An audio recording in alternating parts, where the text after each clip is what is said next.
Hello दोस्तों, स्वागत है आपका एजुकेशन गौरव स्टेज में। तो दोस्तों, इस वीडियो में हम सीखेंगे पाइथागोरस नियम को कि पाइथागोरस नियम को हम किस तरह से यूज करते हैं। इस वीडियो में हम सीखेंगे या कि तीसरी भुजा की लंबाई हम किस तरह से निकालते हैं। इस वीडियो में हम आराम से हम सीखने वाले हैं। देखो, पहले हम समझते हैं कि पाइथागोरस प्रमेय होती क्या है। तो देखो, यहाँ से हम एक त्रिभुज के द्वारा समझते हैं। ये त्रिभुज होता है समकोण, ठीक है। हमेशा ध्यान रखना, पाइथागोरस प्रमेय हमेशा समकोण त्रिभुज में लगती है, जिसका एक कोण क्या होता है, 90 डिग्री होता है।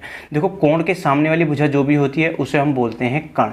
जो भी कोण के सामने वाली भुजा होगी उसे बोलते हैं कर्ण।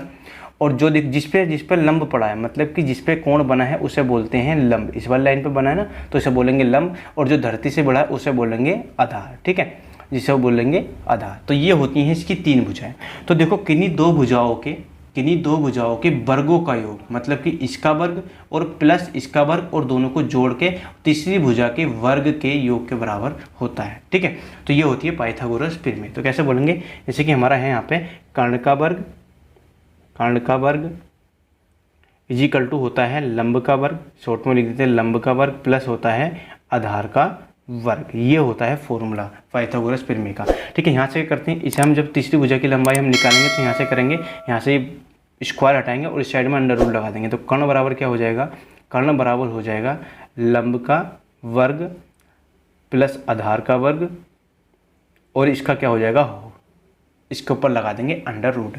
अब देखो, यहाँ पे आधार ये है ना, तो इसी तरह हम निकालेंगे। यहाँ पे आधार कितना है भाई, यहाँ पे 3 है और लंब कितना है 4, और हमें तीसरी भुजा की लंबाई निकालनी है किसकी, कर्ण की।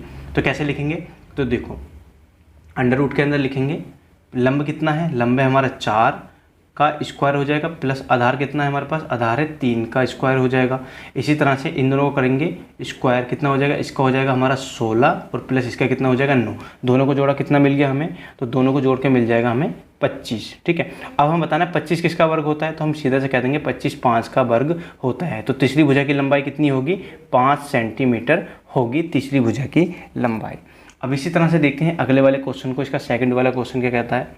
सेकंड वाले क्वेश्चन में हमें पता है कि भाई कर्ण बराबर, तो हमें पता है ये कितना होता है, कर्ण बराबर होता है अंडर रूट लंब का वर्ग, ठीक है, लंब का वर्ग प्लस के आधार का वर्ग। ये हमारा फॉर्मूला होता है, ठीक है। लंब कितना दे रखा है हमें, लंब दे रखा है 12, ठीक है, 12, तो 12 का स्क्वायर करेंगे, प्लस आधार कितना दे रखा है, आधार दे रखा है हमें 5, आधार लिख दिया हमने 5।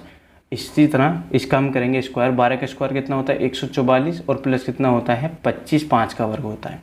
इन दोनों को जोड़ेंगे कितना आ जाएगा, तो 4 और 5 कितने हो जाते हैं 9, और इसी तरह से ये जोड़ा कितना हो गया 6, और ये जोड़ा कितना हो गया 59। तो इसे हम लिख सकते हैं 169 को, 169 को हम कितना लिख सकते हैं, तो लिख सकते हैं 13 गुणा के 13, मतलब कि कितने का वर्ग होता है हमारा, 13 का वर्ग होता है। तो क्वेश्चन नंबर अगले का आंसर कितना हो जाएगा, तो क्वेश्चन नंबर 2 का आंसर हो जाएगा 13, मतलब तीसरी भुजा की लंबाई क्या होगी, 13 मीटर होगी।